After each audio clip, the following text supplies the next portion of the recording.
একজন ইমানদারের রূহটা আল্লাহ তাআলা যখন কবরের মধ্যে সেটআপ করে দেয়, ফেরেশতারা যখন চলে আসে তাকে প্রশ্ন করে, সমস্ত প্রশ্নের উত্তরগুলো যখন বান্দা দিয়ে দেয়, আল্লাহ তাআলা বলে, ও আমার ফেরেশতারা, আমার বান্দা সত্য বলেছে, আমার বান্দা সত্য বলেছে। ওয়া আলবিসুহু মিনাল জান্নাহ, আমার বান্দাকে তোমরা জান্নাতের পোশাক পরিয়ে দাও।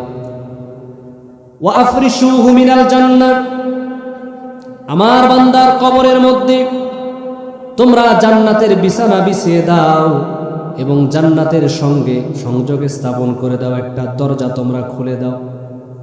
সুবহানাল্লাহ, সুবহানাল্লাহ। ওই বান্দা তখন জান্নাতের সাথে যখন সংযোগ স্থাপন করে দেওয়া হয়, তার চর্ম চোখ দিয়ে যখন সে জান্নাতের হুরগুলো সে দেখতে থাকে, সে নিজে হাত দিয়ে হুরগুলোকে, গিলমানগুলোকে ধরতে চায়। আল্লাহ তাআলা বলে, বান্দা তুমি ঘুমিয়ে যাও, তুমি ঘুমিয়ে যাও, এগুলো এখন তোমার জন্য নয়, তুমি ঘুমিয়ে যাও। বরং যখন কিয়ামত সংঘটিত হয়ে যাবে, ইসরাফিল যখন সিংহার মধ্যে ফুৎকার দেবে, আমি আল্লাহ তাআলা তোমাকে ঘুম থেকে জাগিয়ে দেব, জাগ্রত করব, তোমার জন্য যখন জান্নাতের ফয়সালা করে দেব, তখন তুমি এই নিয়ামতগুলোকে ভোগ করতে পারবে। বলি সুবহানাল্লাহ। একজন বেঈমান, পক্ষান্তরে একজন বেঈমান দুনিয়ার জমিন থেকে যখন বিদায় নিয়ে চলে যায়, ওই বেঈমানের সামনেও ফেরেশতারা, মৃত্যুর ফেরেশতারা চলে আসে। এত খারাপ আকার আকৃতি নিয়ে চলে আসে, ভয়ঙ্কর চেহারা নিয়ে তারা চলে আসে, সালার বস্তা নিয়ে চলে আসে, তার রূহটাকে টানা হেঁচড়া করে বের করে। কেমন জানো, শরীরের লোমের প্রত্যেকটা গোড়ায় গোড়ায় সুই বিঁধে দিলে যতটা কষ্ট হবে, কাটা বিঁধে দিলে যতটা কষ্ট হবে, এতটা কষ্ট দিয়ে বেঈমানের রূহটাকে তার শরীর থেকে বের করা হয়। ওই সালার বস্তার মধ্যে রূহটাকে পেঁচিয়ে নিয়ে উপরের দিকে উঠানো হয়। ফেরেশতারা বলে, এটা কার রূহ? এত পচা দুর্গন্ধ তারা সহ্য করতে না পেরে ওই রূহের কথা বলে, এটা কার রূহ, এটা কার রূহ, এত নিকৃষ্ট, এত গন্ধ কেন? ফেরেশতারা যখন তার রূহটা আসমানের দিকে উঠাইতে যায়, আল্লাহ তাআলা নিষেধ করে, বারণ করে, না না না, এই বান্দার রূহটা তোমরা উপরে উঠানো লাগবে না। বরং তারা বললাম, আমি সিজ্জিন নামক কারাগারের মধ্যে, জেলখানার মধ্যে লিপিবদ্ধ করে দিয়েছি, সেখানে গিয়ে তার আমলনামাকে লিপিবদ্ধ করে তার রূহটাকে কবরের মধ্যে নিয়ে যাওয়া হয়। কবরের মধ্যে নিয়ে যাওয়ার পর তার রূহটা যখন ওই শরীরের সঙ্গে অ্যাডজাস্ট করে দেওয়া হয়, গজবের ফেরেশতারা তার কাছে এসে বলে, বলো তোমার রব কি? ওই বান্দা তখন বলতে পারে না, হা হা লাদরি লাদরি, সে কোনো সদুত্তর দিতে পারে না। যখন তাকে জিজ্ঞাসা করে, বলো দুনিয়ার জমিনে তুমি কার দাসত্ব করেছো, কার গোলামি করেছো, তুমি দিন হিসাবে কোন দিনকে পালন করেছো, বলতে পারে না, হা হা লাদরি। আমার আপনার নবীকে দেখানো হয়, কিন্তু আমার আপনার নবীকেও চিনতে পারে না। সঙ্গে সঙ্গে আল্লাহ তাআলা বলে, ফেরেশতারা, আমার বান্দা মিথ্যা বলতেছে, সে মিথ্যা বলে। সঙ্গে সঙ্গে আল্লাহ তাআলা ফেরেশতাদেরকে বলে, ওয়া আলবিসুহু মিনান নার, তোমরা তার শরীরের মধ্যে জাহান্নামের পোশাক পরিধান করায় দাও। মসজিদের ওই পালকি আইনা দোলা দেয় সাজায়া, তারে জনমের লাগিয়া। মসজিদের ওই পালকি আইনা দোলা দেয় সাজায়া, তারে জনমের লাগিয়া। মানুষ কই যায় রে,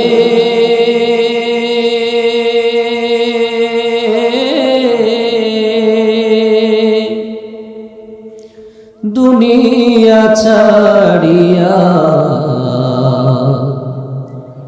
মসজিদের ওই পালকি আইনা দোলা দেয় সাজায়া, তারে জনমের লাগিয়া।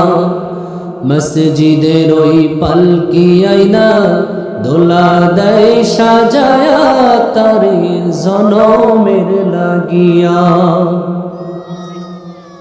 এই বাড়ির লাগিয়া কত করলাম মারামারি, মামলা মোকদ্দমা কইরা খোয়াইলা রে করি।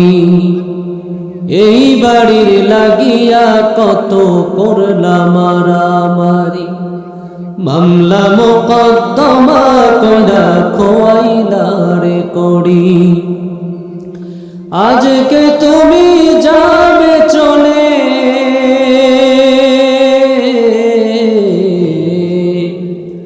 আজকে তুমি যাবে চলে সব কিছু ফেলিয়া। মসজিদের ওই পালকি আইনা দোলা দেয় সাজায়া তারে জনমের লাগিয়া। মসজিদের ওই পালকি আইনা দোলা দেয় সাজায়া তারে জনমের লাগিয়া। মানুষ কই যায় রে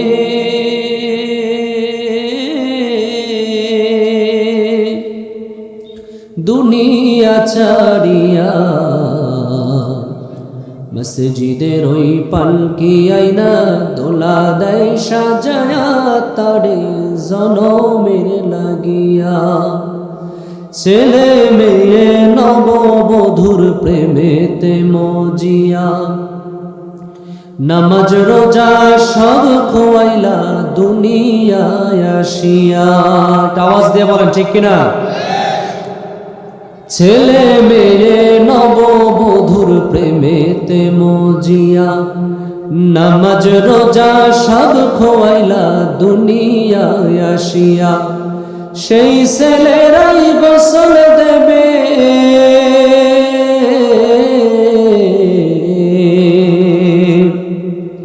সেই ছেলেরাই গোসল দেবে মশারি টানায়া। মসজিদের ওই পালকি আইনা দোলা দেয় সাজায়া তারে জনমের লাগিয়া। মসজিদের ওই পালকি আইনা দোলা দেয় সাজায়া তারে জনমের লাগিয়া। আল্লাহ পাক রব্বুল আলামিন এই কোরআনকে অবতীর্ণ করে, কোরআনকে তেনার হাবিবের উপরে নাজিল করে আল্লাহ তাআলা কোরআনুল কারীমের মধ্যে কোরআন খুলে দেখেন সর্বপ্রথম যে সূরা সূরাতুল ফাতিহা, সূরাতুল ফাতিহার পরে যে সূরাটা রয়েছে কোরআনুল কারীমের মধ্যে সবচাইতে বৃহত্তম সূরা, সবচাইতে বড় সূরা সূরাতুল বাকারা।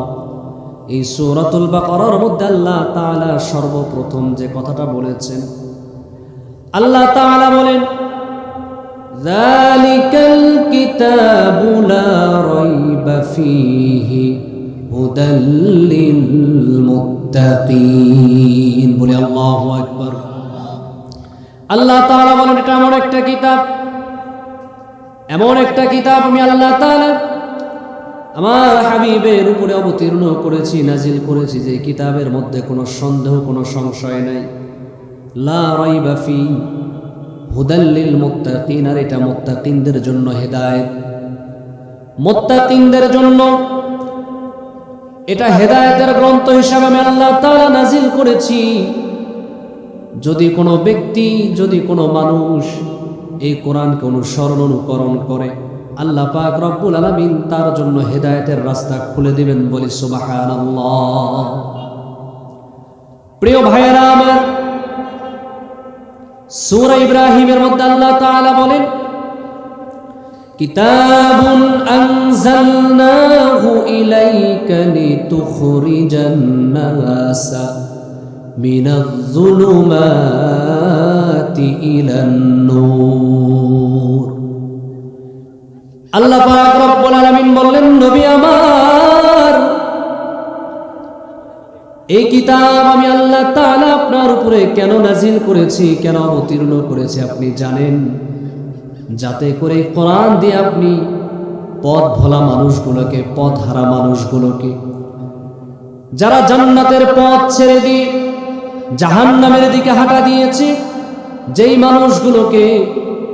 মানুষগুলো আমি আল্লাহ তাআলাকে ভুলে তারা ইবলিসের পথকে বেছে নিয়েছে, এমন আল্লাহ ভোলা মানুষগুলোকে আলোর পথ ছেড়ে দিয়ে অন্ধকারের পথে যারা হাঁটা দিয়েছে, এমন মানুষগুলোকে আপনি যাতে করে আলোর দিকে নিয়ে আসতে পারেন, সেজন্য আমি আল্লাহ পাক রব্বুল আলামিন এই কোরআনকে আপনার উপরে অবতীর্ণ করেছি। বলে সুবহানাল্লাহ। এই কোরআন, প্রিয় ভাইরা আমার, আজকে সারা পৃথিবীতে অশান্তির আগুন দাউ দাউ করে জ্বলছে। পারিবারিক জীবন বলেন, সামাজিক জীবন বলেন, রাষ্ট্রীয় জীবন বলেন, প্রত্যেকটা সেক্টরে আজকে অশান্তি আর অশান্তি। এই অশান্তির আগুন থেকে যদি আমরা বাঁচতে চাই, পরিবারে যদি আমরা শান্তি ফিরিয়ে আনতে চাই, যদি আমার সন্তানটাকে আমি সুসন্তান হিসাবে দেখতে চাই, তাহলে এই কোরআন যে প্রেসক্রিপশন আমাদেরকে দিয়েছেন এর বিকল্প কোনো কিছু নাই। মনে করেন কোথাও আগুন লেগেছে, কারো বাড়িতে কি লেগেছে? আগুন লেগেছে। এখন সে চিল্লাইতেছে, ভাই কে আছেন, কোথায় ভাই, আমার বাড়িতে আগুন লাগছে, একটু মেহেরবানি করে এসে আমাকে একটু সাহায্য সহযোগিতা করে।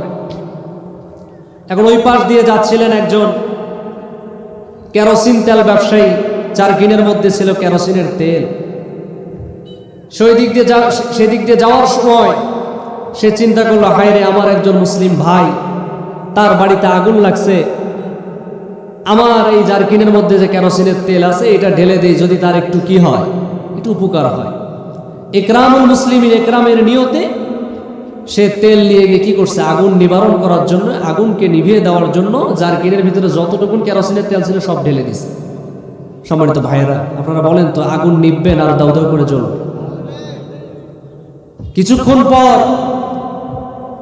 ওই পাশ দিয়ে যাচ্ছিলেন আরেকজন, ওই লাকড়ি কাঁধে করে নিয়ে যাচ্ছে, লাকড়ি কাঁধে করে নিয়ে যাচ্ছিল, শুকনা লাকড়ি, বন থেকে লাকড়ি কেটে নিয়ে যাচ্ছে। তো প্রতিমধ্যে তিনি দেখলেন আমার মুসলিম ভাই, তার বাড়িতে আগুন জ্বলতেছে। আহারে, আমার এই লাকড়িগুলো দেওয়ার কারণে যদি এখানে তার আগুনটা নিভে যায়, একটু হলে উপকার হয়, তাহলে ক্ষতি কোথায়? তো কাঁধের মধ্যে যে লাকড়ি ছিল, শুকনা লাকড়ি, সব আগুনের মধ্যে ছেড়ে দিয়েছে। আপনারা বলেন তো, এই আগুন দাউ দাউ করে জ্বলে উপরের দিকে উঠবে নাকি আগুন নিভে যাবে? বলেন তো। জ্বলে উঠবে। আগুন নিবারণ করার জন্য দরকার কি বলেন? পানি। আর কি? ধুলা। ধুলা নিক্ষেপ করলে কি হয়? আগুন কিছুটা নিবারণ হয়। প্রিয় ভাইয়েরা আমার, সারা পৃথিবীর জমিনে দাউ দাউ করে আজকে আগুন জ্বলছে। শুধু বাংলাদেশ নয়, সারা বিশ্বে মুসলমানরা আজকে নির্যাতিত, নিপীড়িত, নিষ্পেষিত, তারা প্রতিনিয়ত মার খায়। কুফফাররা, কাফেররা আমাদের উপর অত্যাচার করে, জুলুম করে। আমাদের মুসলমান ভাইদের উপরে অত্যাচার স্টিম রোলার তারা প্রতিনিয়ত চালাচ্ছে। প্যালেস্টাইনের জমিনে আজকে আমাদের মা বোনেরা, আমাদের ভাইয়েরা মার খায়। কাশ্মীরের জমিনে মুসলমানরা নির্যাতিত হয়, নিপীড়িত হয়। এই যে সারা বিশ্বের মধ্যে অশান্তির আগুন, আমার সন্তানটা কথা শোনে না, আমার বিবি আমার কথা ঠিকঠাক মতো শোনে না, পর্দার মধ্যে থাকে না, সমাজের মধ্যে শান্তি নাই, পরিবারের মধ্যে শান্তি নাই, দেশের মধ্যে শান্তি নাই, খুন, রাহাজানি, ধর্ষণ প্রতিনিয়ত নিত্যদিনের কেমন যেন এগুলো খোরাক হয়ে গিয়েছে। আল্লাহ পাক রব্বুল আলামিন এই কোরআনুল কারীমকে আল্লাহ তাআলা অবতীর্ণ করেছেন আগুনগুলোকে নিবারণ করার জন্য, আগুনগুলোকে নিভিয়ে দেওয়ার জন্য। সারা পৃথিবীর সমস্ত ফায়ার সার্ভিসগুলো যদি একত্রিত হয়েও যদি আগুনকে নিবানোর চেষ্টা করে, কসম করে বলে মুসলমান, পৃথিবীর জমিন থেকে অশান্তির আগুনকে নিভিয়ে দিতে পারবে না। কথা বলুন ঠিক কিনা? এই আগুন যদি নিবারণ করতে হয়, সর্বপ্রথম দরকার হলো এই কোরআন। এই কোরআনের মধ্যে আল্লাহ তাআলা যে প্রেসক্রিপশন দিয়েছেন, এই প্রেসক্রিপশন অনুযায়ী যদি পরিবারকে চালানো হয়, সমাজকে চালানো হয়, রাষ্ট্রকে পরিচালনা করা হয়, কসম করে বলি মুসলমান, সারা পৃথিবীর 1 ইঞ্চি জমিনের মধ্যে অশান্তি থাকবে না। কথা বলুন ঠিক কিনা? এই কোরআন থেকে আপনাদের সামনে আমি একটু কথা বলতে চাই। নিয়ত করেছি যে বিষয়টা নিয়ে আপনাদের সামনে কথা বলবো। এই পৃথিবীতে আল্লাহ পাক রব্বুল আলামিন আমাদেরকে সৃষ্টি করেছেন। আমরা দুনিয়াতে এসেছি, আমার কথা বুঝতে আপনাদের একটু সময় লাগবে, আমি আপনাদেরকে বোঝানোর চেষ্টা করছি। আল্লাহ তাআলা আমাদেরকে সৃষ্টি করেছেন, আবার একটা সময় গিয়ে আমরা এই দুনিয়ার জমিন থেকে সবাই কি, এটা আওয়াজ দিয়ে বলেন, কোথায় যাব? চলে যাব। কোথায় যাব? চলে যাব কোথায়? কবরে যাব। আবার কবর থেকে আল্লাহ তাআলা আমাদেরকে কি করবেন? জীবিত করবেন। এটা আওয়াজ দেবেন, কি করবেন? জীবিত করবেন। এখন আমরা যে মরে যাব, মরে গেলে যারা নাস্তিক, যারা বেঈমান, তাদের মতাদর্শ হচ্ছে, তাদের বিশ্বাস হচ্ছে, তাদের থিওরি হচ্ছে যে মানুষ মরে গলে পচে হাড্ডিসার হয়ে যাবে, তার আবার হিসাব নিকাশ কিসের? এরকম আছে না কিছু মানুষ বলে না এরকম, যে মরে গেলে আবার কি আছে, মরে গেলে মাটিতে কোনো চাপা দিয়ে রেখে আসবে, এরপরে কি আবার আল্লাহ তাআলা আমাদেরকে পুনরুত্থান করবেন? এটা কি বিশ্বাস হয় না আপনাদের? বিশ্বাস হয় না আল্লাহ তাআলা আমাদেরকে আবার কি করবেন? মিনাল বা'থি ওয়াল বা'দাল মাউত, আল্লাহ তাআলা আমাদেরকে আবার পুনরায় কি করবেন? জীবিত করবেন। হযরত ইব্রাহিম আলাইহিস সালাতু ওয়াস সালাম আল্লাহ পাক রব্বুল আলামিনের কাছে বলেছিলেন, আল্লাহ তাআলা আপনি কিভাবে মৃত মানুষদেরকে জীবিত করেন? আপনি যদি আমাকে একটু দেখাতেন, আমি একটু দেখতাম। আল্লাহ তাআলা বললেন, ইব্রাহিম, ও ইব্রাহিম, আমি আল্লাহ তাআলা যে মৃত মানুষদেরকে পুনরায় জীবিত করব, তোমার কি বিশ্বাস হয় না? তুমি কি বিশ্বাস করো না? ওয়াইদ ক্বালা ইব্রাহিম রব্বি আরিনি কাইফা তুহয়িল মাউতা। ইব্রাহিম বলে, আল্লাহ তাআলা, ওগো রব্বুল আলামিন, আমার তো বিশ্বাস হয়, আমি তো 100% বিশ্বাস করি, কিন্তু তারপর আমার মন চাই একটু দেখতে চাই। আল্লাহ তাআলা বললেন, ইব্রাহিম, তুমি যাও, অমুক পাহাড় থেকে একটা পাখি ধরে নিয়ে আসো। এই পাহাড় থেকে কিছু পাখি ধরে নিয়ে আসো। ওই যে অমুক পাহাড়, ওই পাহাড় থেকে কিছু পাখিকে তুমি ধরে নিয়ে আসো। এভাবে তুমি বেশ কিছু জাতের, বেশ কিছু নামের পাখিকে তুমি ধরে নিয়ে আসো। এই পাখিগুলোকে একত্রিত করো, করে এই পাখিগুলোকে তুমি জবে দাও।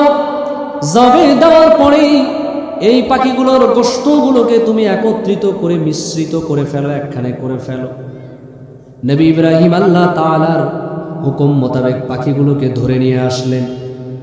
পাখিগুলোকে ধরে নিয়ে আসার পরে পাখিগুলোকে জবে দিয়ে পাখির গোশতগুলো একত্রিত করলেন।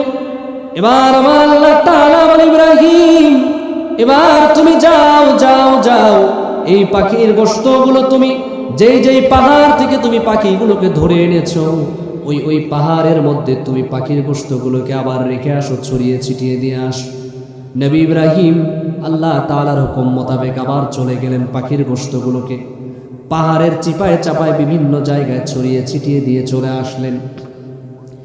এবার নবী ইব্রাহিম চলে আসছে, আমার আপনার মালিক আল্লাহ তাআলা বলে, ইব্রাহিম, এবার তুমি ডাক দাও, যেই পাখিগুলো তুমি ধরে এনেছো, ওই পাখিগুলোর নাম ধরে ধরে তুমি ডাকো। নবী ইব্রাহিম পাখিদের নাম ধরে ধরে ডাকা শুরু করে দিলেন। ওই পাখির গোশতগুলো একত্রিত হয়ে কেমন যেন পাখিতে রূপান্তরিত হয়ে গেল।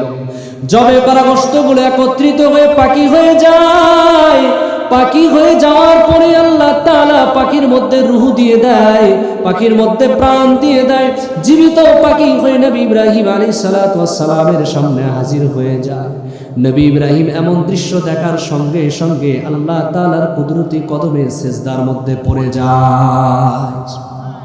নবী ইব্রাহিম আল্লাহ তাআলার কাছে, নবীদের তো বিশ্বাস ছিল, তাদের বিশ্বাস ছিল চূড়ান্ত পর্যায়ে। তারপর আল্লাহ তাআলার কুদরত দেখার জন্য আল্লাহ তাআলাকে প্রশ্ন করেছিলেন। আল্লাহ তাআলা কুদরত দেখিয়ে দিয়েছেন।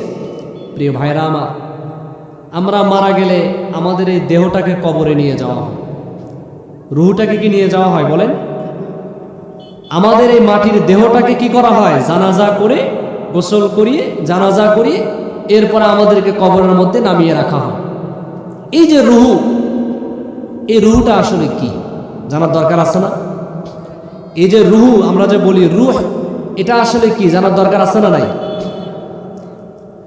আমার আপনার নবী সাইয়্যিদুল মুরসালিন রাহমাতাল লিল আলামিন খাতামান নাবিয়্যিন সাইয়্যিদুনা উদওয়াতুনা রফিকুনা নবিয়ুনা মুহাম্মাদুর রাসূলুল্লাহ সাল্লাল্লাহু আলাইহি ওয়াসাল্লাম, আমার আপনার নবীকে কাফেররা জিজ্ঞাসা করেছে, ওগো নবী, বিভিন্ন রকমের অদ্ভুত প্রশ্ন তারা করত।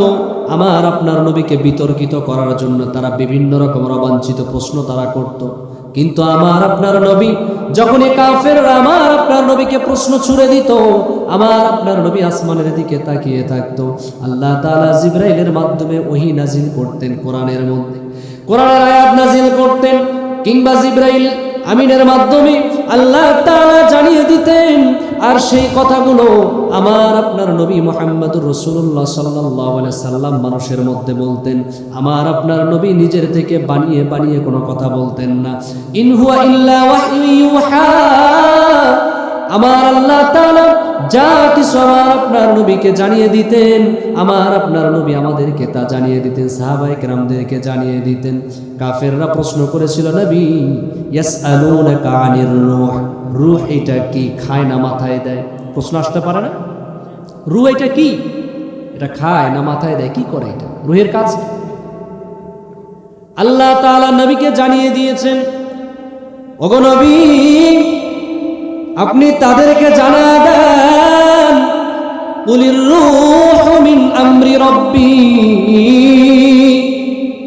এই রূহটা হচ্ছে আমি আল্লাহ তাআলার একটা হুকুম। আমি আল্লাহ পাক রব্বুল আলামিনের পক্ষ থেকে যখন অর্ডার হয়ে যায়, মৃত্যুর ফেরেশতা মালাকুল মাউত যখন মাথার সামনে চলে আসে, এই রূহটা তখন বডি থেকে অটোমেটিকলি বের হয়ে যায়। ও প্রিয় ভাইরা আমার, পৃথিবীর জমিন থেকে আপনিও চলে যাবেন, আমিও চলে যাব, কেউ দুনিয়ার জমিনে থাকবো না। কিন্তু আপনার আমার মৃত্যুটা কেমন হবে একটাবার কি চিন্তা করেছে? পৃথিবী থেকে দুই শ্রেণীর মানুষ দুনিয়ার জমিন থেকে চলে যাবে। এক শ্রেণীর মানুষ যারা মুমিন, ঈমান নিয়ে মৃত্যুবরণ করবে। আর এক শ্রেণীর মানুষ হলো বেঈমান, যারা ঈমান হারা হয়ে কাফের হয়ে যারা দুনিয়ার জমিন থেকে চলে যাবে। এই দুই শ্রেণীর মানুষের বিষয় আমার আপনার নবী সুন্দরভাবে হাদিসের মধ্যে বলেছেন। আমার আপনার নবী বলেছেন, দুনিয়ার জমিন থেকে যারা মুমিনরা যখন চলে যাবে, তাদের মৃত্যুর হালতটা হবে একরকম, মৃত্যুর অবস্থাটা হবে একরকম। আর যখন কোনো কাফের, বেঈমান, ফুজ্জার, কোনো বদমাইশ যখন দুনিয়ার জমিন থেকে চলে যাবে, তার মৃত্যুর হালতটা হবে আরেক রকম। আমার আপনার নবী বলেন,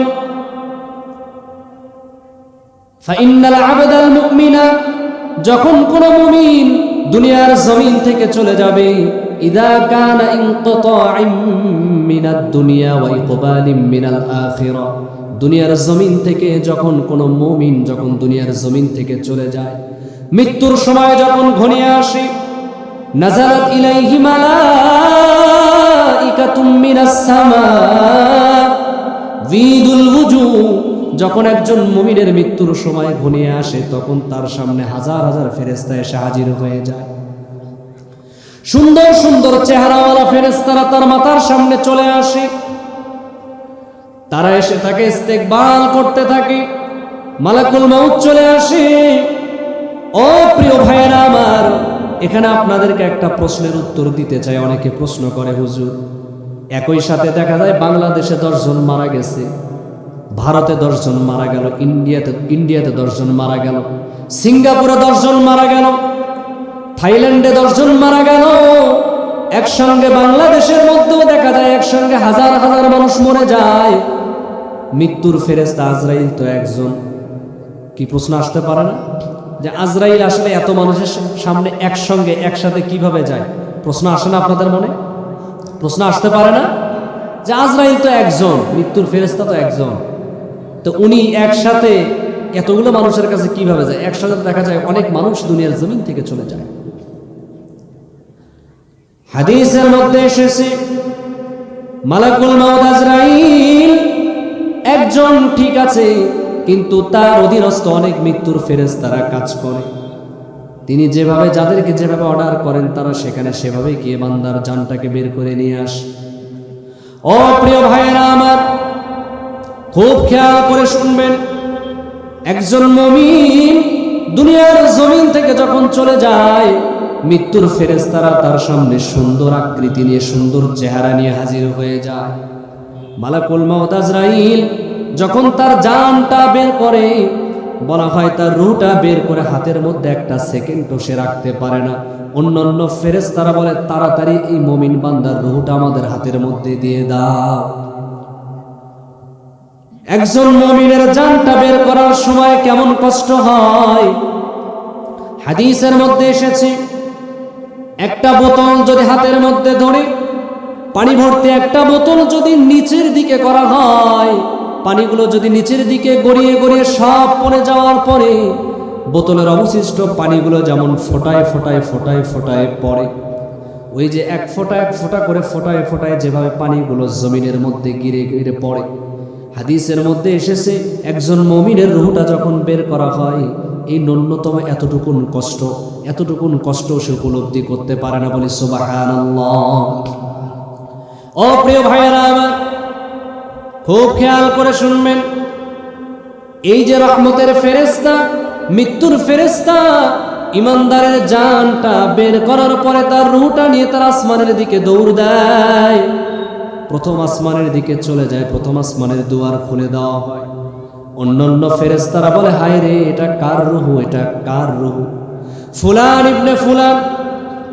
মৃত্যুর ফেরেশতারা বলে এটা পৃথিবীতে অমুক এলাকার অমুকের সন্তান, তার রূহ আমরা নিয়ে আসলাম। এই যে ফেরেশতারা আশেপাশে যারা ইস্তেকবালের মধ্যে থাকে, হাদিসের মধ্যে এসেছে যখন ইমানদারের রূহটা বের করা হয় তার জন্য তার চোখের দৃষ্টি, তার চোখের নজর যতদূর পর্যন্ত চলে যায় ততদূর পর্যন্ত ফেরেশতারা দুই পাশে কাতার হয়ে বসে তার জন্য ইস্তেকবাল করে। বলি সুবহানাল্লাহ। এই যে রূহটা নিয়ে যাওয়া হচ্ছে, সবাই খেলে বলে এত সুঘ্রাণ, এত সুন্দর সুগন্ধি, এত সুন্দর সুঘ্রাণ ছড়িয়েছে, এটা কার রূহ? সবাই শুধু তার জন্য দোয়া করতে থাকে। দ্বিতীয় আসমান তৃতীয় আসমান ভেদ করে যখন উপরের দিকে উঠতে থাকে, আল্লাহ তাআলা ওই বান্দার আমল নামাটা ইল্লিন নামক জায়গার মধ্যে লিপিবদ্ধ করে দেয়। বলে ও মৃত্যুর ফেরেশতারা, আমার এই বান্দাকে ইল্লিন নামক জায়গাতে তোমরা নিয়ে যাও। সেখানে নিয়ে যাওয়ার পর সেখান থেকে তার নামটাকে লিপিবদ্ধ করে দেওয়ার পর আল্লাহ তাআলা বলে এবার যাও, তার বডিটাকে, তার দেহটাকে যে কবরের মধ্যে রেখে আসা হয়েছে ওই কবরের মধ্যে তার রূহটাকে এবার ফিটিং করে দিয়ে আসো। কবরের মধ্যে আমাদের আযাব হবে না? হিসাব নিকাশ হবে না? কথা বলেন না দেখি আপনার, হিসাব নিকাশ হবে না? এই যে রূহটা এনে সেট করে দিল, রূহটা ফিটিং করে দেওয়ার পরে ফায়াতিয়ানি মালাকান, দুইজন ফেরেশতা সঙ্গে সঙ্গে হাজির হয়ে যাবে বান্দার কাছে। ওই মুমিন বান্দার কাছে এসে মান রব্বুকা মান দীনুকা, আমার নবী মুহাম্মদুর রাসূলুল্লাহ সাল্লাল্লাহু আলাইহি সাল্লাম সম্পর্কে প্রশ্ন করবেন, ইনি কে? ও প্রিয় ভাইয়েরা আমার, এই মান রব্বুকা, তোমার রবকে দুনিয়ার জমিনে আমরা সবাই জানি, আমার আপনার রব হলো আল্লাহ। বলেন আমাদের রবকে, এটা আওয়াজ দিয়ে বলেন আমাদের রবকে। আল্লাহ তাআলা বলেন ইন্নাল্লাযীনা ক্বালু রাব্বুনাল্লাহ, নিশ্চয় যারা বলবে আমার রব আমার আল্লাহ, ইন্নাল্লাযীনা ক্বালু রাব্বুনাল্লাহ সুম্মা ইসতাকামু, শুধু রব বলে ক্ষান্ত হবে না, বরং এই কথার উপর অটল অবিচল থাকবে। সুম্মা ইসতাকামু, ইস্তিকামতের সাথে অটল অবিচল থাকবে। তাতানাজ্জালু আলাইহিমুল মালাইকা, যে ব্যক্তি এমন কথা বলবে, যে বান্দা এমন কথা বলবে, তার মৃত্যুর সময় ফেরেশতারা তার সামনে এসে বলবে আল্লাহ তাখাফু ওয়ালা তাহজানু, বান্দারে তোমার কোনো ভয় নাই, তোমার কোনো টেনশন নাই, তোমার কোনো প্রেশানি নাই, তোমার কোনো দুশ্চিন্তা নাই। ওয়া আবশিরু বিল জান্নাতিল্লাতী কুনতুম তুআদুন, তুমি জান্নাতের সুসংবাদ গ্রহণ করো, তুমি জান্নাতের সুসংবাদ গ্রহণ করো। বান্দারে তুমি দুনিয়ার জমিন থেকে যাইতে দেরি, তোমার জন্য জান্নাত রেডি হইতে দেরি হবে না। বলি সুবহানাল্লাহ। ওই যে মুমিন বান্দা কবরের মধ্যে আল্লাহ তাআলা যখন তার রূহটাকে ফিটিং করে দিলেন, ফেরেশতারা এসে তাকে জিজ্ঞাসা করবে তোমার রব কে? রব বলতে হবে রব আল্লাহ। দুনিয়ার জমিনে আমি আমার ব্যক্তি জীবনে যদি রব আমার রবকে আল্লাহ হিসাবে রব হিসাবে যদি স্বীকার না করে থাকি, কাল কিয়ামতের মাঠে কবরের মধ্যে আমাদেরকে যদি জিজ্ঞাসা করে, আমরা বলবো শুধু হা হা লা আদরি, আমাদের রবকে বলতে পারবো না। এই দুনিয়ার জমিনে চলার ক্ষেত্রে আমার ব্যক্তি জীবনে রব হিসাবে স্বীকার করতে হবে একমাত্র আল্লাহ। যদি আমি আল্লাহকে একমাত্র রব হিসাবে মেনে নেই, তাহলে আমার দ্বারা নামাজ কাজা হবে না, আমার দ্বারা কখনো রোজা মিস হবে না, আমার দ্বারা কখনো গুনাহ হবে না, আমার দ্বারা কখনো মিথ্যা কথা বলা সম্ভব হবে না, আমি কখনো চুরি করতে পারবো না, কখনো আমি জেনা করতে পারবো না। কারণ যখনই আমি এগুলো করতে যাব, তখনই আমার আল্লাহ তাআলার কথা আমার অন্তরের মধ্যে স্মরণ হবে। কথা বলুন ঠিক কিনা? পারিবারিক জীবনে মানতে হবে আমার রব আল্লাহ, সামাজিক জীবনে মানতে হবে আমার রব আল্লাহ, অর্থনৈতিক জীবনেও মানতে হবে আমার রব আল্লাহ, রাষ্ট্রীয় জীবনেও মানতে হবে আমার রব আল্লাহ। আমি শুধু ব্যক্তি জীবনে মানলাম আমার রব আল্লাহ, কিন্তু রাষ্ট্রীয় জীবনে গিয়ে আমি আমার রবকে রব হিসাবে না মেনে বিভিন্ন নেতার পিছনে খেতার পিছনে জীবনটাকে শেষ করে দিলাম। নেতার নামের স্লোগান দিতে দিতে নিজের গলাকে আমি ফাটিয়ে ফেললাম। নেতার নামের স্লোগান, শরীরের সর্বোচ্চ শক্তিটুকুন দিয়ে নেতার নামের স্লোগান দিলাম, কিন্তু কখনো নিজের শরীরের শক্তি খাটিয়ে আল্লাহর নামের জিকির করলাম না। কসম করে বলি মুসলমান, যেই নেতা আমাকে আপনাকে, যেই নেতা তোমাকে নামাজের সময় ডাকে না, যেই নেতার পিছনে ছুটতে গিয়ে আল্লাহর গোলামি হলো না, যেই নেতার পিছনে ছুটতে গিয়ে রবের গোলামি হলো না, নামাজ হলো না, রোজা হলো না, যেই নেতার পিছনে ছুটতে গিয়ে নেতার গোলামি করতে গিয়ে রবের গোলামি করা হলো না, নেতা নাজাতের ওসিলা হবে না, বরং ওই নেতা আমার আপনার জন্য জাহান্নামে যাওয়ার ওসিলা হবে। কথা বলেন ঠিক কিনা? রাষ্ট্রীয় জীবনে মানতে হবে আমার রব আল্লাহ। আমার আল্লাহ হচ্ছেন রাজাধিরাজ, তেনার রাজনীতি দুনিয়ার জাগতিক গণতান্ত্রিক প্রক্রিয়ার কোন নোংরা রাজনীতি নয়। আমার আল্লাহ তাআলার রাজনীতি কোরআনের মধ্যে আছে। কোরআন, পুরা কোরআন, এই কোরআন রাষ্ট্র পরিচালনা করার জন্য যথেষ্ট এনাফ। আমার আপনার নবী মুহাম্মদুর রাসূলুল্লাহ সাল্লাল্লাহু আলাইহি ওয়াসাল্লাম এই কোরআন দিয়ে রাষ্ট্র পরিচালনা করেছেন। ও প্রিয় ভাইয়েরা আমার, যে আরবের মানুষগুলো এত খারাপ ছিল, এত নিকৃষ্ট ছিল, যে আরবের মানুষেরা জেনা করেছে, অপকর্ম করেছে, মহিলার সাথে অপকর্ম করেছে, জেনা করেছে, গুনাহ করেছে, চুরি করেছে, চুরি করার সেই ঘটনাটা কবিতা আকারে আবৃত করে তারা কাগজের মধ্যে লিখে এটা কাবা শরীফের দেয়ালের মধ্যে তারা টানিয়ে রেখে দিয়েছে। যে আরবের মানুষগুলো জেনা করে, তারা অন্যায় করে, জুলুম করে, সেই ঘটনাগুলো তারা আনন্দের সাথে লিখে কাবা শরীফের দেয়ালের মধ্যে তারা টানিয়ে রাখত। যেই মানুষগুলো এত নিকৃষ্ট ছিল, যদি কন্যা সন্তান দুনিয়ার জমিনে আসবে, তারা যদি খবর পেত, দা দিয়ে, কাঁচি দিয়ে কুচিয়ে কুচিয়ে জীবন্ত সন্তানকে মায়ের পেট থেকে তারা বের করত। এত নিকৃষ্ট জাতি, এত খারাপ জাতি। আমার আপনার নবী জনাবে মুহাম্মদুর রাসূলুল্লাহ দুনিয়ার জমিনে যখন আসলেন, 17 বছর পর্যন্ত তিনি কোনো কিছু করতে পারে নাই। 17 বছর বয়সে গিয়ে আমার আপনার নবী হিলফুল ফিউজুল সংগঠন নামক একটি সংগঠন তিনি করলেন। সেই সংগঠনের মাধ্যমেও তিনি দুনিয়ার জমিন থেকে, আরবের জমিন থেকে একটা পাপের দরজাও তিনি বন্ধ করতে পারেনি।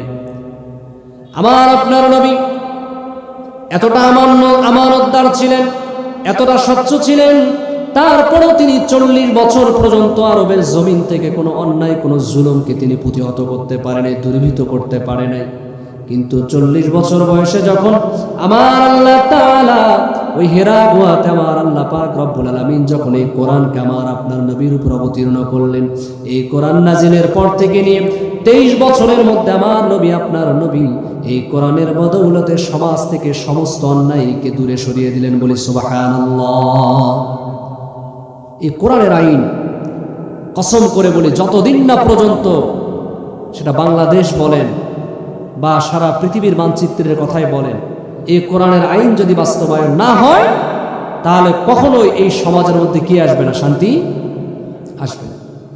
দুনিয়ার জমিনের ওই যে ব্রিটিশরা দেশ পরিচালনা করে গিয়েছে, তাদের বানানো আইন কানুন দিয়ে আমার দেশের রাষ্ট্র এখনো পরিচালিত করা হয়। আমার দেশের থানাগুলো চলে এখনো ব্রিটিশদের আইনে। কথা বলেন ঠিক কিনা? অফিস আদালত সব কিছু ব্রিটিশদের আইনে চলে। আমাদের দেশে যদি একজন চোর চুরি করে, ওই চোরের 3 মাস থেকে সর্বোচ্চ 3 বছর তার শাস্তি হয়। এই যে 3 মাস থেকে 3 বছর একজন চোর জেল বরণ করার পর, কারাবরণ করার পর, শাস্তি পাওয়ার পর সে বের হয়ে আসে। আমাদের দেশে দেখা যায় চোরেরা চোর হয়ে কারাগারে তারা যায়, ভালো মানুষ হয়ে তারা ফিরে আসে না, বরং চোর হয়ে যায়, ডাকাত হয়ে তারা ফিরে আসে। কথা বলেন ঠিক কিনা? একজন জেনা করলে আমাদের দেশি আইনে তার তেমন কোনো একটা বিচার হয় না, যার কারণে প্রতিনিয়ত পত্রিকার পাতা করলে দেখা যায় ধর্ষণ আর ধর্ষণ। কথা বলেন ঠিক কিনা?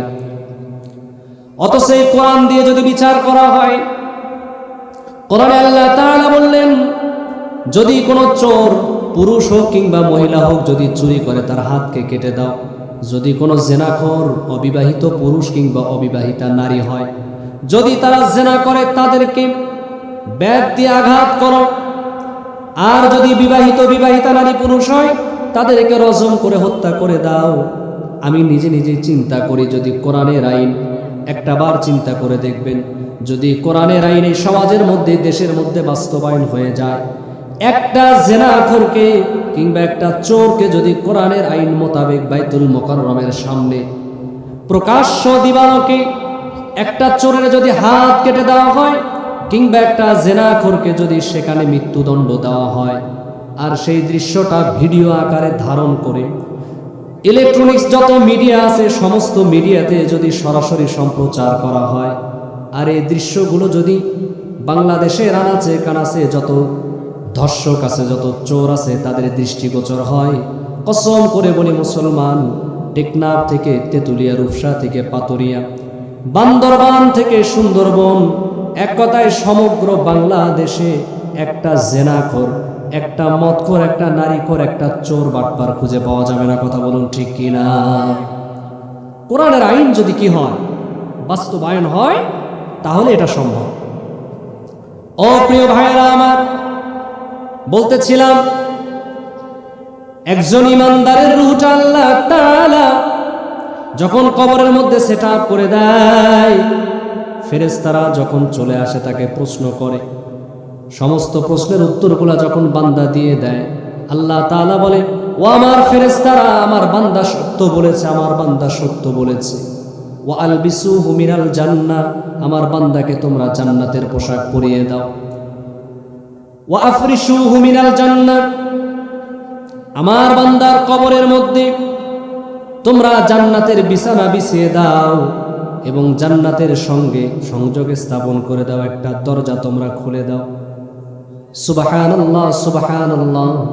ওই বান্দা তখন জান্নাতের সাথে যখন সংযোগ স্থাপন করে দেওয়া হয়, তার চর্ম চোখ দিয়ে যখন সে জান্নাতের হুরগুলো সে দেখতে থাকে, সে নিজে হাত দিয়ে হুরগুলোকে, গিলমানগুলোকে ধরতে চায়। আল্লাহ তাআলা বলে, বান্দা তুমি ঘুমিয়ে যাও, তুমি ঘুমিয়ে যাও, এগুলো এখন তোমার জন্য নয়, তুমি ঘুমিয়ে যাও। বরং যখন কিয়ামত সংঘটিত হয়ে যাবে, ইসরাফিল যখন সিংহার মধ্যে ফুৎকার দেবে, আমি আল্লাহ তাআলা তোমাকে ঘুম থেকে জাগিয়ে দেব, জাগ্রত করব, তোমার জন্য যখন জান্নাতের ফয়সালা করে দেব, তখন তুমি এই নিয়ামতগুলোকে ভোগ করতে পারবে। বলি সুবহানাল্লাহ। একজন বেঈমান, পক্ষান্তরে একজন বেঈমান দুনিয়ার জমিন থেকে যখন বিদায় নিয়ে চলে যায়, ওই বেঈমানের সামনেও ফেরেশতারা, মৃত্যুর ফেরেশতারা চলে আসে।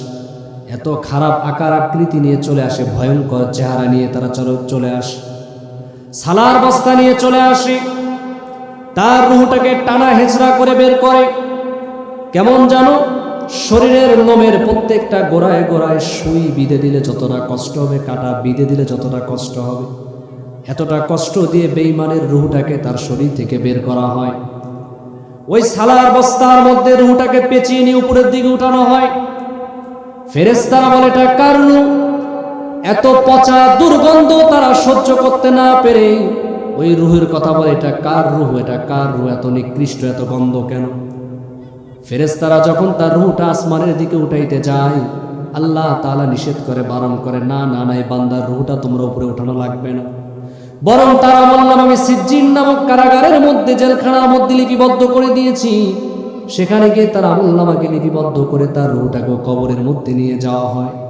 কবরের মধ্যে নিয়ে যাওয়ার পর তার রূহটা যখন ওই শরীরের সঙ্গে অ্যাডজাস্ট করে দেওয়া হয়, গজবের ফেরেশতারা তার কাছে এসে বলো তোমার রব কি? ওই বান্দা তখন বলতে পারে না, হা হা লাদরি লাদরি, সে কোনো সদুত্তর দিতে পারে না। যখন তাকে জিজ্ঞাসা করে বলো দুনিয়ার জমিনে তুমি কার দাসত্ব করেছো, কার গোলামি করেছো, তুমি দিন হিসাবে কোন দিনকে পালন করেছো, বলতে পারে না হা হা লাদরি। আমার আপনার নবীকে দেখানো হয়, কিন্তু আমার আপনার নবীকেও চিনতে পারে না। সঙ্গে সঙ্গে আল্লাহ তাআলা বলে ফেরেশতারা আমার বান্দা মিথ্যা বলতেছে, সে মিথ্যা বলে। সঙ্গে সঙ্গে আল্লাহ তাআলা ফেরেশতাদেরকে বলে ওয়া আলবিসুহু মিনান নার, তোমরা তার শরীরের মধ্যে জাহান্নামের পোশাক পরিধান করায় দাও। ওয়া আফরিশুহু মিনান নার, তার কবরের মধ্যে তোমরা জাহান্নামের বিছানা বিছায় দাও। ফেরেশতারা কবরের মধ্যে জাহান্নামের বিছানা বিছায় দেয়। কোরআনুল কারীমের মধ্যে এসেছে যে বলা হয় কবরের উপরটা তো আগুন জ্বালিয়ে দেওয়া হবে, নিচটা তো আগুন জ্বালিয়ে দেওয়া হবে। কবরের ডান পাশে আগুন জ্বালিয়ে দেওয়া হবে, বাম পাশে আগুন জ্বালিয়ে দেওয়া হবে। এমন একটা আগুনের ঘরের মধ্যে যদি আমাদেরকে রাখা হয়, আমাদের অবস্থাটা কেমন হবে একটাবার চিন্তা করে দেখে। ও প্রিয় ভাইরা আমার, এই জন্য আল্লাহ তাআলার কাছে বেশি বেশি করে দোয়া করতে হবে, আল্লাহ তাআলা আপনি আমাদেরকে সুন্দর মৃত্যু দেন, ইমানের মৃত্যু দেন। যদি আমরা ইমানের সাথে খাতেমা বিল খায়র আমাদের নসিব হয়, তাহলে আমাদের জন্য থাকবে জান্নাত। দোয়া করব না ইনশাআল্লাহ আমরা সুন্দর মৃত্যু যেন আল্লাহ তাআলা আমাদেরকে দেন। সুন্দর মৃত্যু, কত মানুষ তো পৃথিবীতে প্রতিনিয়ত, কত মানুষ তো দুনিয়ার জমিন থেকে চলে যায়, সবার মৃত্যু কি সুন্দর হয়? একটাবার চিন্তা করে দেখেন, আমার আপনার মৃত্যুটা যদি এমন হয়, মনে করেন কোনো একটা নারীকে আপনি বিবস্ত্র করেছেন, তার সঙ্গে জেনা করার জন্য, তার সঙ্গে অপকর্ম করার জন্য ঘরের দরজাটা লাগিয়ে দিয়েছেন। ঘরের দরজাটা লাগানোর পরে ঘরের মধ্যে নিয়ে আপনি তার সঙ্গে অপকর্ম করবেন, তার সমস্ত শরীরের কাপড়গুলো আপনি খুলে ফেলেছেন। অপকর্মে জড়াবেন এমন সময় দরজার মধ্যে এসে যদি মালাকুল মউত, মৃত্যুর ফেরেশতা আজরাইল এসে যদি আপনার দরজার মধ্যে কড়া নাড়ে, আর সেই সময় যদি আপনার জানটা বের করে নিয়ে যায়, কেমন হবে? একটাবার চিন্তা করে দেখো রে যুবক, হয়তোবা মোবাইলের মধ্যে তুমি রাত্রেবেলা শুয়ে শুয়ে পর্নোগ্রাফি দেখছো, সমস্ত অশ্লীল ভিডিওগুলো তুমি বারবার দেখে যাচ্ছ। আমার আপনার তো জানা নাই কখন আপনার মৃত্যু হবে, আমার মৃত্যু কখন হবে কেউ জানি না, আমরা কেউ জানি না। কোরআন বলেছে, কারণ আল্লাহ তাআলা কোরআনের মধ্যে বলেন লিকুল্লি উম্মাতিন আজাল ফাইদা জাজালুহুম লা ইস্তাখিরুনা সাআতাও ওয়া লা ইস্তাকদিমুন। মৃত্যুর জন্য আমি আল্লাহ তাআলা নির্দিষ্ট একটা সময়কে নির্ধারণ করে দিয়েছি। ওই সময়ের 1 সেকেন্ড আগেও মৃত্যু হবে না, 1 সেকেন্ড পরেও তোমার মৃত্যু হবে না। তুমি যতই মৃত্যু থেকে পালানোর চেষ্টা করো না কেন, বাঁচতে পারবা না। আইনামা তাকুনু ইউদরিকুমুল মাউত ওয়ালাউ কুনতুম ফি বুরুজিম মুশাইয়াদা। মৃত্যুর ভয়ে যদি তুমি লোহার ঘর তৈরি করো, সেই ঘরের মধ্যে যদি তুমি লুকিয়ে থাকো, বান্দা তুমি জেনে নাও সেখানেও মৃত্যু তোমার সামনে গিয়ে হাজির হয়ে যাবে। কুল লা ইয়ানফাকুমুল ফিরারু ইন ফারারতুম মিনাল মাউত। মৃত্যুর ভয়ে তুমি যদি ফেরারি আসামির মতো ঘুরে ঘুরে বেড়াও, মনে করো তুমি পালিয়ে গিয়েছো, মৃত্যু তোমাকে ধরতে পারবে না। ওইটুকুন সময় তুমি পালিয়ে থাকতে পারবে, যেইটুকুন সময় আমি আল্লাহ তাআলা তোমার জন্য হায়াত রেখেছি। হায়াত শেষ সঙ্গে সঙ্গে মালাকুল মাউত তোমার সামনে এসে হাজির হয়ে যাবে। মৃত্যু থেকে কেউ বাঁচতে পারবো না, মৃত্যু আমাদেরকে একদিন ধরে ফেলবে। পৃথিবীর জমিনে আমার দাদা দুনিয়ার জমিনে ছিল, সে দুনিয়ার জমিনে নাই। আমার বাবা ছিল, আমার বাবাও নাই। আমিও একদিন থাকবো না। যদি আপনাকে জিজ্ঞাসা করা হয় আপনার বাবার নাম কি, বলতে পারবেন? দাদার নাম কি বলতে পারবেন? অনেক মানুষ আছে যদি জিজ্ঞাসা করা হয় পরদাদার নাম কি, অনেকে বলতে পারবে না। কারণ পৃথিবী থেকে আমিও চলে যাব, আপনিও চলে যাবেন। একটা সময় এমন আসবে আপনার কথাও কেউ মনে রাখবে না, আমার কথাও কেউ মনে রাখবে না। কথা বলুন ঠিক কিনা? ও মুসলমান বন্ধুরা, খুব ভালো করে খেয়াল করবেন, এই দুনিয়ার জমিন থেকে আপনিও চলে যাবেন, আমিও চলে যাব। কিন্তু আমার আপনার মৃত্যুটা যদি এমন ভাবে হয়, মোবাইলের মধ্যে গুনাহ করে যাচ্ছে, আজরাইল চলে এসেছে, সুদের ব্যবসা করে সুদের টাকাটা পকেটে নিয়ে ঘুরে বেড়াচ্ছি, অন্যের সম্পদ আত্মসাৎ করেছি, অন্যের জায়গা আত্মসাৎ করে সেখানে বাড়ি বানিয়ে দিনের পর দিন বসবাস করে যাচ্ছি। এই সমস্ত পাপের বোঝা মাথার উপরে থাকা অবস্থায় তাওবা করার আগে যদি মালাকুল মাউত আমার আপনার মাথার সামনে চলে আসে, এমত অবস্থায় যদি আমার আপনার মৃত্যু হয়ে যায়, আমার আপনার রব মাওলায়ে কারীম ফেরেশতাদেরকে বলবে, ফেরেশতা, আমার বান্দারে যখন দুনিয়ার জমিন থেকে নিয়ে এসেছো, কি অবস্থায় নিয়ে এসেছো, তখন সে কোন হালতে ছিল? মৃত্যুর ফেরেশতা যদি বলে, আল্লাহ, এই নাফারমান বেঈমানরে যখন দুনিয়ার জমিন থেকে নিয়ে আসি, তখন এই নাফারমানটা জেনার মধ্যে লিপ্ত ছিল। এই বেঈমানটাকে যখন নিয়ে আসি, রাত্রেবেলা বেগানা নারীর সঙ্গে মেসেঞ্জারের মধ্যে চ্যাটিং করতেছিল, হোয়াটসঅ্যাপের মধ্যে ভিডিও কলে কথা বলতেছিল। যখন এর জানটা নিয়ে আসি, তখন সে মিথ্যা কথা বলতেছিল। যখন তার জানটা নিয়ে আসি, তখন সে অমুক গুনাহের মধ্যে লিপ্ত ছিল। আমার আপনার রব আল্লাহ তাআলা বলবেন, ফেরেশতারা, যাও যাও যাও, এর কোন হিসাব নিকাশের দরকার নাই, বিনা হিসাবে এটাকে জাহান্নামের মধ্যে ঢুকায় দাও। গ্রামের একটা প্রবাদ আছে, শেষ ভালো যার সব ভালো তার। হাদিসের মধ্যে এসেছে, ইন্নামাল আ'মালু বিল খাওয়াতিম, শেষ আমলেই নির্ভরযোগ্য। আর মৃত্যুটা যদি এমন হয়, ও ভাই, মৃত্যুটা যদি এমন হয়, মসজিদে গিয়েছি, নামাজ আদায় করতেছি, নামাজ পড়তে পড়তে মোবাইলে দেখবেন মাঝে মধ্যে অনেক খবর দেখা যায়। কিছুদিন আগে দেখলাম একটা মাদ্রাসার ছাত্র নামাজের মধ্যে দাঁড়িয়েছে, সাজদায় যাবে, সাজদায় যাওয়ার আগে ছেলেটা মারা গিয়েছে। কত মানুষকে দেখা যায় মসজিদের মুয়াজ্জিনি করে আজান দেওয়ার জন্য দাঁড়িয়েছে, মাইক্রোফোনের মধ্যে ফু দিয়ে আল্লাহর নামটা যখন শুরু করেছে, সঙ্গে সঙ্গে মৃত্যুর ঘোষণা তার হয়ে গিয়েছে, দুনিয়ার জমিন থেকে বিদায় নিয়ে চলে গিয়েছে।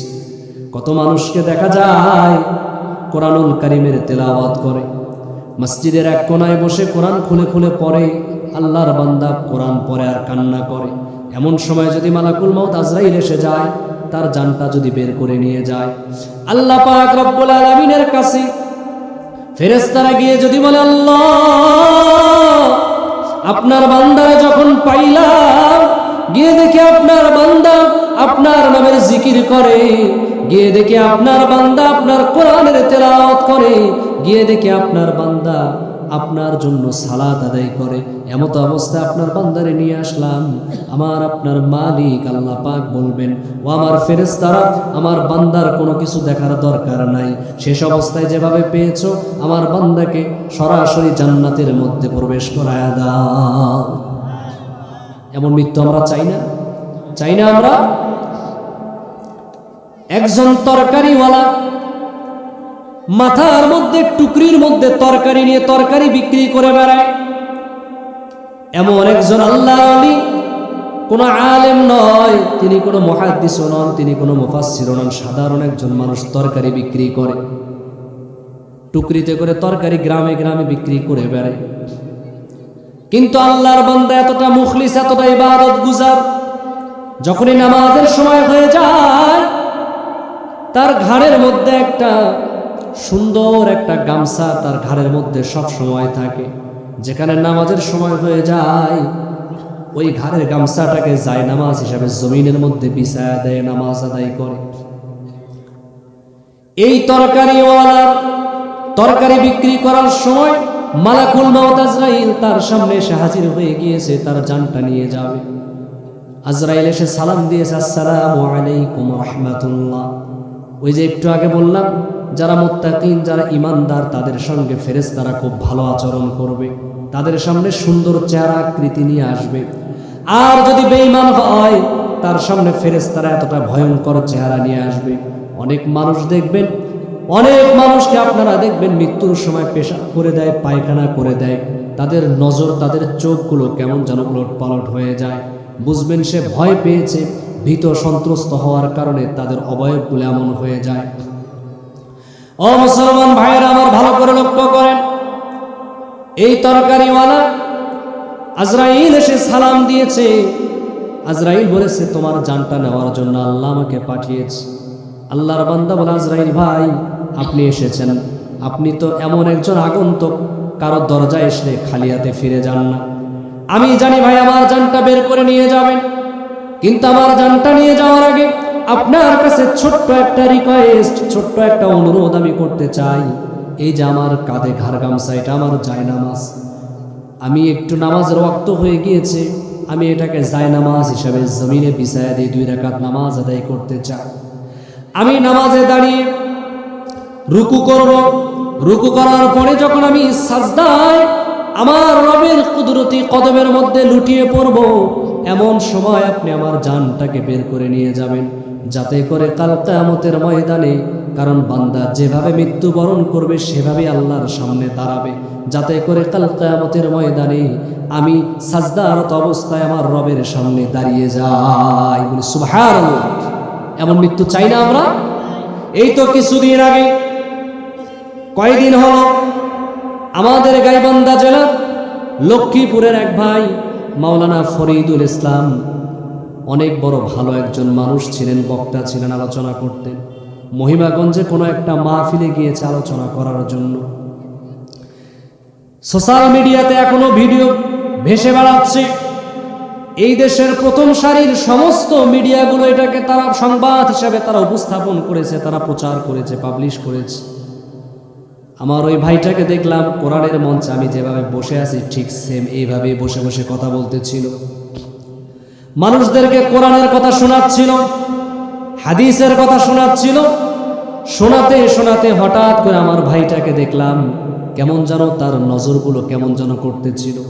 হঠাৎ করে সে ওই কোরআনের মঞ্চে চেয়ারে বসে সে ব্রেন স্ট্রোক করে ফেলল। ধরাধরি করে কোনো রকম হাসপাতালে নেওয়া হয়। হাসপাতালে নেওয়ার কিছুক্ষণ পরেই আল্লাহর বান্দা ইন্তেকাল করে। এই যে তার মৃত্যুর শেষ চিত্রটা, আমাদের গাইবান্ধার ঘটনা।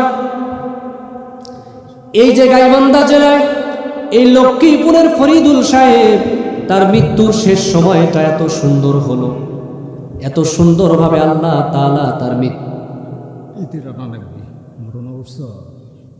কালেকশন যাই হোক, লোক তো থাকতেছে না আমাদের এদিকে, পার্সোনাল আছে কতগুলো। আচ্ছা আচ্ছা আচ্ছা, আপনি এটা ইয়াও দিয়ে কালেকশনের দিকে, ঠিক আছে। লোক নাই তো, লোক চলে তো। প্রিয় ভাইরা আমার, এই জন্য আল্লাহ তাআলার কাছে আমরা সুন্দর মৃত্যু কামনা করব, যাতে আল্লাহ তাআলা আমাদেরকে সুন্দর মৃত্যু দান করেন।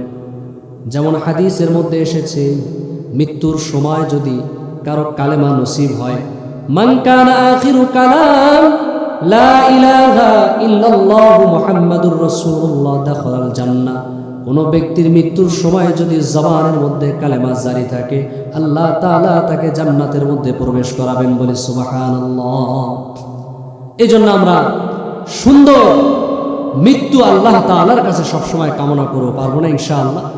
প্রিয় ভাইয়েরা আমার, এই যে আমরা মাহফিলে এসেছি, আমরা তো আসলে খুবই কষ্ট নিয়ে। আল্লাহুম্মা আমিন। ربنا ظلمنا أنفسنا وإن لم تغفر لنا وترحمنا لنكونن من الخاسرين ربنا آتنا في الدنيا حسنة وفي الآخرة حسنة وقنا عذاب النار رب العالمين আল্লাহ তাআলা আয় পাক পরওয়ারদিগার মহিয়ান গরিয়ান সর্বশক্তিমান মেহেরবান মাওলা, আল্লাহ তাআলা তাকায় দেখেন গভীর রজনীতে গো মাওলা।